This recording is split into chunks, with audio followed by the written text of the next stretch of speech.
Ito na yung aking mga basil, sweet basil, na nilagay sa galon.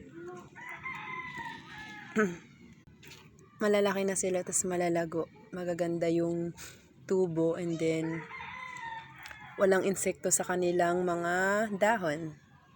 Sa gilid-gilid naman nila ay mayroong pechay na nakasingit.